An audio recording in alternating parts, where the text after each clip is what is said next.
ஓகேவா? Hi friends, வணக்கம். நான் உங்கள் சேலம் மெக்கானிக் பேசுகிறேன். இந்த ஸ்பெண்ட் ஒரு கம்ப்ளைண்ட் என்ன, வண்டி ஸ்டார்ட் ஆகல, கஸ்டமர் கொண்டு வந்தாங்க. நம்ம இன்ஜினை எட்டு பேர் உரி பார்த்தப்போ போர்லாம் ஓகே தான், கரண்ட்டோட கம்ப்ளைண்ட்டு. வாங்க என்ன கம்ப்ளைண்ட், எவ்வளோ என்ன கம்ப்ளைண்ட் ஆகிருக்குன்னு சொல்லிட்டு பார்க்கலாம்.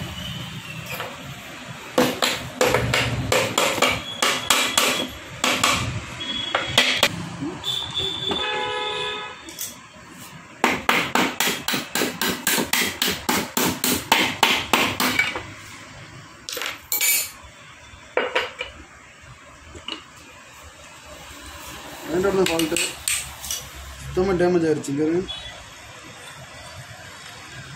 இது ஃபுல்லாக வேலை பார்த்து போட்டால் தான் சவுண்டு இருக்கா, வண்டி ஸ்டார்ட் ஆகும். உடனே வண்டி ஓடும்போது சவுண்டு கேட்கும், வண்டி உதறும்.